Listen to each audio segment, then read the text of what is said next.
چې خیال چې د نو د یارۍ نو بیا د سله کتل چې مې د زړه د کور اتلې په شا د سله کتل او زه په کتو ګیلمن نه یم خو په دې خفه یم چې ښه ښکاره به د کتل په غلا د سله کتل پښنو فصلونه د سوکړې نه جوړ ماتم څنګه دی یاره حالات څه دي په کلي کې موسم څنګه دی او د خپل وطن د غرونو خال خو راته ووایه لږ چې تاتره څنګه سپین غر څنګه ایلم څنګه دی په خدای قسم که یو هم پکې شعر ته وخت دی صرف د ارامېتوب دې شعرونو ته پکې غوږ یې واړوي ډاکټر صاحب ما خوی که د پېښور د یونیورسټو هغه هلکان مستي خو دا خو پې ور واوړېدل او ډاکټر سمندر صاحب ته په دومره ښکلي پروګرام باندې په راجوړېدو مبارکي او چې یو کار یې کړی وی چې دا پروګرام یې بار په دې دالان کې جوړ کړی وی چې د شعر اصلي مجنونان او د پویو مجنونان به بیا ښکاره شوی خو چې بار په دې دالان کې پروګرام وی او دغه چیرونه وامه چې پتن روغ خو په زړه سورې سورې وو پتن روغ خو په زړه سورې سورې وو ما لیدلی په دې غر کې یو سړی وو او لکه تاسو چې څنګه مست یې خوشحالېږئ دا اوترم داسې مست لیونی وو او ټول شعرونه نور دی چې غټ ظلم به صرف په خپل زړه وکړو او مونږه که خفه شو ستا به څه وکړو او دغه یو تکلیف را باندې تیر شي چې ستا په تمه لارو ته کاته وکړو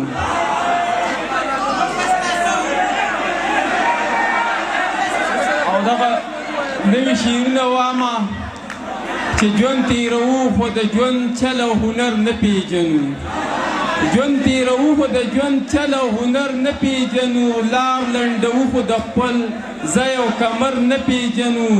او په بینا سترګو چې ماښام او سحر نه پېژنو رڼا خو ځکه د سپوږمۍ او د نور نه پېژنو او بس خو چې هر چا استعمال کړو د جهاد په نامه منځ کې کیسه ګورې د خیر او د شر نه پېژنو بس خو چې هر چا استعمال کړو د جهاد په نامه منځ کې کیسه ګورې د خیر او د شر نه پېژنو او مونږ پښتانه به یو تر هغې در په در او تره مونږ چې تر کمې خپل کاروان او رهبر نه پېژنو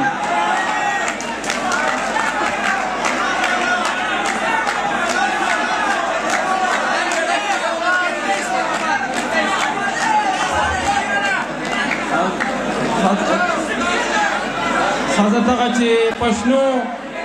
فصلونه د سوکړې نه جوړ ماتم څنګه دی یاره حالات څه دي په کلي کې موسم څنګه دی او د خپل وطن د غرونو خال خو راته ووایه لږ چې تاتره څنګه سپین غر څنګه ایلم څنګه دی او په هغو پلونو باندې نور څوک پلونه ږدي او که نه هغه د امن په لار پروت زما قدم څنګه دی او خپله روري به یې بندي خپله حجره او جومات چې دا یې شته نو پښتون بیا د چا نه کم څنګه دی او زه یې کړم منې د دنیا ته یې دنیا پسې کړې مړه په کم دلیل یو شان زما او ستا غم څنګه دی او سیرې ګریوان او ببر سر او ګرځېده په غرونو چې لیونی نه دی نو مړه او ترسم څنګه دی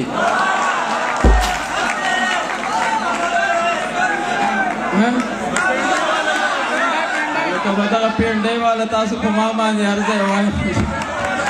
چې هسې د ښکلو سره ګرانه یارانه نه کېده او په ملایانو مټایانو که خرچه نه کېده او که زه د ټریفیک انچارج وی یا څه لوی افسر وی نو په موټروی به هم په یو ښکلي پرچه نه کېده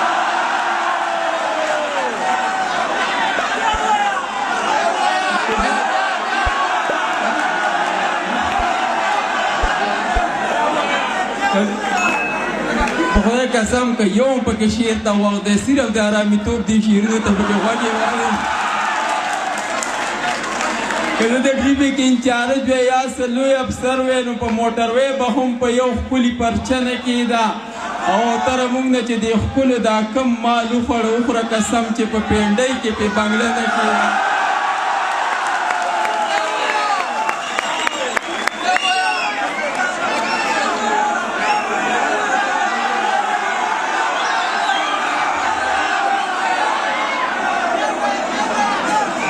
او تره مونږ نه چې د ښکلو دا کم مال وخوړه وخوره قسم چې په پینډۍ کې په بنګله نه کېد او دغه څو شعرونه به نور هم روماني ووامه چې خیال چې د نو د یارۍ نو بیا د سله کتل چې مې د زړه د کور اتلې په شا د سله کتل او زه په کتو ګیلمن نه یم خو په دې خفه یم چې ښه ښکاره به د کتل په غلا د سله کتل او ستا چې زما سره د ژوند کولو خیال نه ولکه بیا نشته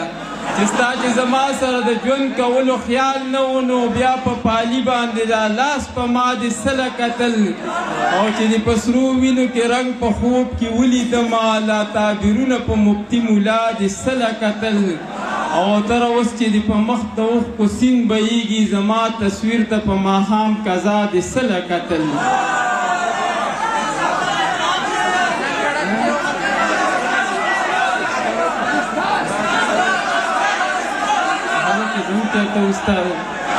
وایس چانسلر صاحب خو ښه په خپلې غلې شان ووته او چې دی ناست وی نو بیا به خامخا دا واړه لږ په ادب و خو هم پکې نشته چې دغه چې ژوند مې ټول تېر کړی ښه په ناز او په انداز وی او چې ستړی مې ساري کې وم چې ځم چېرته استاد دی او څلېرویشتو ګنټو کې مې 5 ګنټې ډیوټي وی چې سار څه وخت راتللی بس زما خپله مرضي وی جمعه چوټي مې خپله وی اتوار مې سرکاري وی صادر می جوخه غوستی وی نه بیلټ وی نه وردي وی په ټول اسکول مې ځان له جوړه کړې بادشاهي وی او چې ناست وی په کرسۍ کې لګولې مې هینډفري وی نو چې نه د چا ماتخت وی نه په ما د چا اواز وی او چې ستړی مې ساوي کې وام چې ځم چېرته استاد وی تاسو به هم خوشحاله چې ډاکټر صاحب راله شانه یو کړس راکړي چې راغوښتی مونږ یې لګی او په لږه مې کار نه کېږي 80,000 تنخوا وی په هر جب کې چې 100,000 روپۍ پرتې زما وی ولاړه د کور مخې ته مې توره کرولا وی وړو چې راله پی راوړی د چا چې لنګې غواوې نو په لو کې شاګردان را سره 100 کسه لګیا وی او په زړه کې چې مې څه راتلی که ګوله مې دعا وی نو راتللی په سکوټر خو چې جوړ کړی مې تجاز وی او چې ستړی مې ساروي کې وام چې ځم چېرته استاد وی او په سر کې سپین نشته ایله اوس ته ځوانېدو دی په تله چې وتلي 45 کیلو دی او څه لږ ډېر زده کړي دي استاد مې د اردو دی او د یو شعر تشریح نه کوي مین په کخانو دی او دا خان استاد یادومه څنګه ژوندې د مزو دی نو استاد یې لږ او تر به دې پوه کړی په دې راز وی او چې ستړی مې ساوي کې وام چې ځم چېرته استاد وی هغه به دې خان دا فرمایش وکړه چې تش د خولې په پالسګرو پسې مظاهري غزل دی چې تش د خولې په پالسګرو پسې مزه د لباس په دې ملګرو پسې مزه او څه ناسې د کردار امتحان اخله او تش د رنګ په ښېوګرو پسې مزه او دا چې ستا په وړاندې غټې غټې وایي اسم نه دي په دې نرو پسې مزه او چې د ننګه ډپي یو ملګری ډېر دی د بې ننګو په لښکرو پسې مزه ورنه چې د ننګه ډپي یو ملګری ډېر دی د بې ننګو په لښکرو پسې مزه او صرف لاس مې په سر کېږده نو ستا یم د بنګال په جادوګرو پسې مزه او د یو بل نه راله زړونه توروي خو د دې خلکو په خبرو پسې مزه او دا غریب د خپل جنون سره لګیا یي د اوتر په دې سندرو پسې مزه یو جهان نه